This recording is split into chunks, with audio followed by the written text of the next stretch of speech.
Welcome back, everybody. The table remains tight. We've got a great week of football to talk about. Week 7 results, Week 8 preview. And I'm not going to lie, I just did this video and had an audio glitch. Now I'm re-recording it. Good times. But you know what? For you guys, let me tell you, it's all worth it. You guys make it all worth it. All right, here we go. Let's look at Week 7 and what happened. Number 11, Andover taking on number 8, Elgin.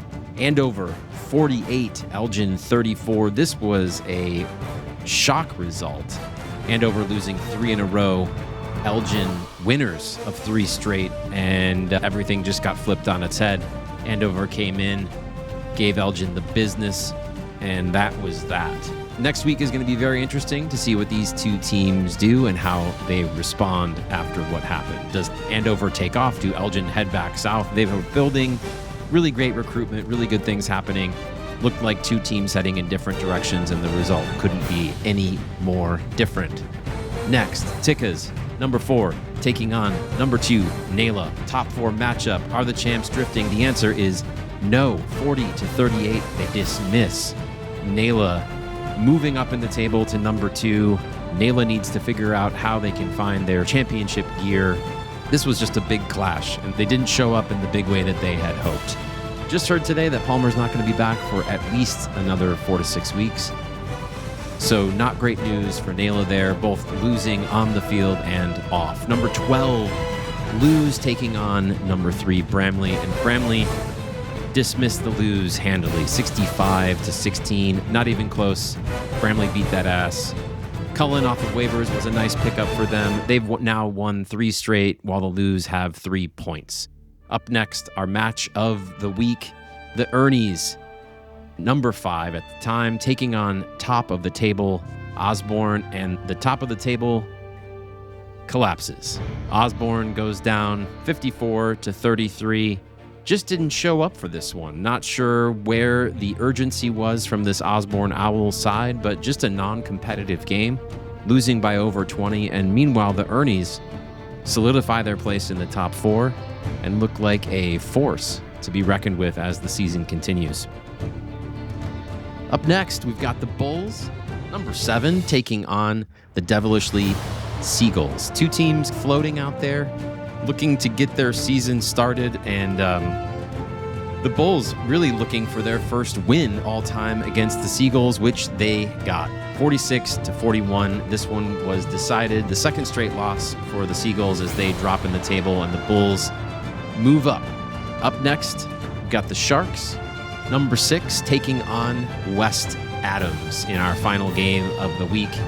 This has been a tough year for West Adams. They've lost basically their entire front line, and yet they found a way to win this one. 55-36. The Flying Lions win the game, move to 11-2 all-time against the Sharks. Recruitment really telling the story here. 19 points brought in recruitment for the Flying Lions. Don't look now, but they've won 3 of 4, guys. It's looking like the Lions could be making moves.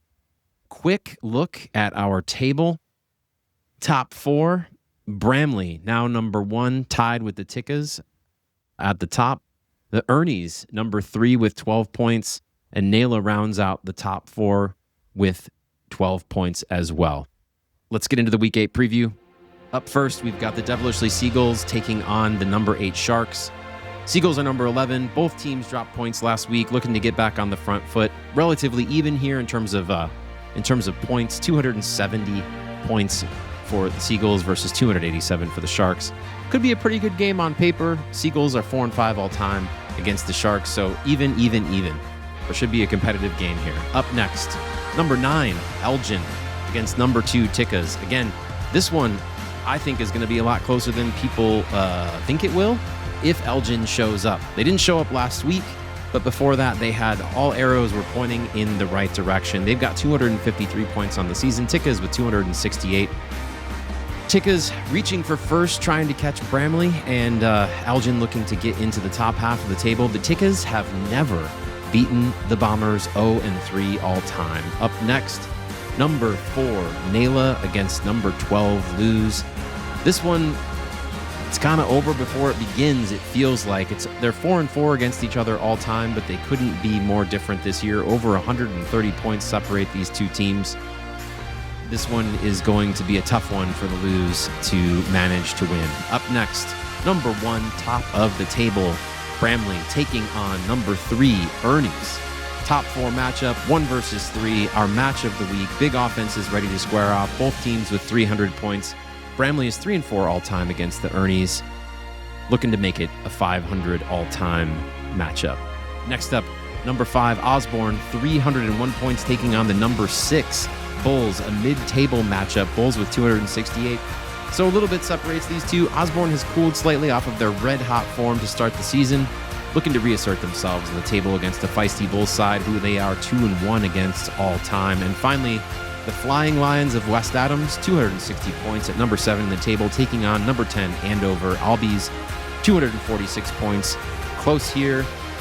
Andover proved last week they're not to be taken lightly, as did the Flying Lions. Andover is 3-9 all-time against West Adams, looking to improve upon that record in Week 8. Anyway, that is the preview and the recap. Looking forward to match Week 8 together, enjoying this glorious game of football over this glorious October weekend. Enjoy the weekend. Talk to you soon.